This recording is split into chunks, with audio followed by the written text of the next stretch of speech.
এটাও মহাভারত থেকে শিক্ষা নেওয়া প্রয়োজন। যুদ্ধ এখনো শুরু হয়নি, দুই পক্ষেরই যার যার যেমন যেমন মিত্র আছে তাদের কাছে সাহায্য চাইছে, যেন তার পক্ষ হয়ে তারা যুদ্ধ করে।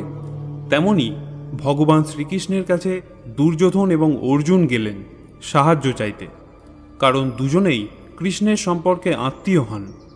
দুর্যোধন আগে গিয়েছিলেন, গিয়ে দেখলেন ভগবান ঘুমিয়ে আছেন।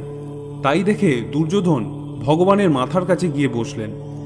একটু পরে অর্জুন সেখানে উপস্থিত হলেন।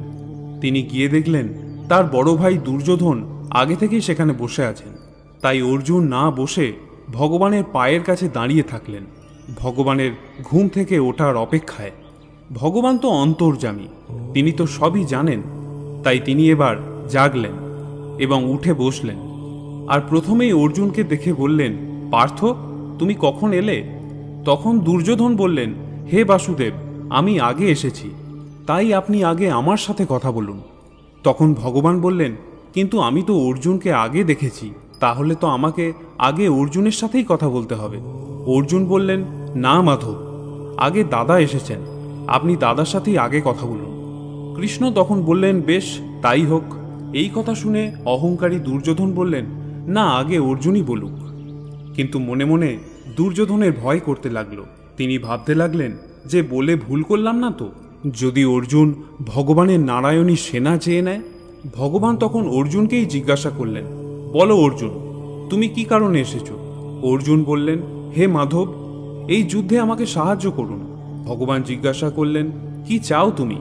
তুমি কি আমার নারায়ণী সেনা চাও নাকি আমাকে চাও? আমি কিন্তু এই যুদ্ধে কোনো রকম অস্ত্র ধরব না, তাই খুব ভেবে চিনতে বলো। অর্জুন বললেন, হে গিরিধারী, আমি শুধু আপনাকেই চাই, আপনার নারায়ণী সেনার আমার কোনো প্রয়োজন নেই। দুর্যোধন তখন মনে মনে ভাবলেন, হে অর্জুন, কি মূর্খ তুমি।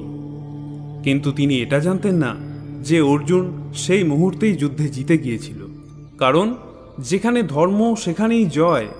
তাই অর্জুন গুণ দেখল, কিন্তু দুর্যোধন দেখল পরিমাণ। আর তার ফলস্বরূপ কি হলো? দুর্যোধন যুদ্ধে হেরে গেল। এখানে আরও একটা জিনিস শেখার আছে, ভগবানের কাছে কিছু পেতে গেলে প্রথমে নমনীয় হতে হয়। মাথা নত না করলে আশীর্বাদ কখনো মাথায় পড়ে না। অহংকারে পরিপূর্ণ মন নিয়ে কোনো কাজ করলে তার ফলাফল কখনো শুভ হয় না।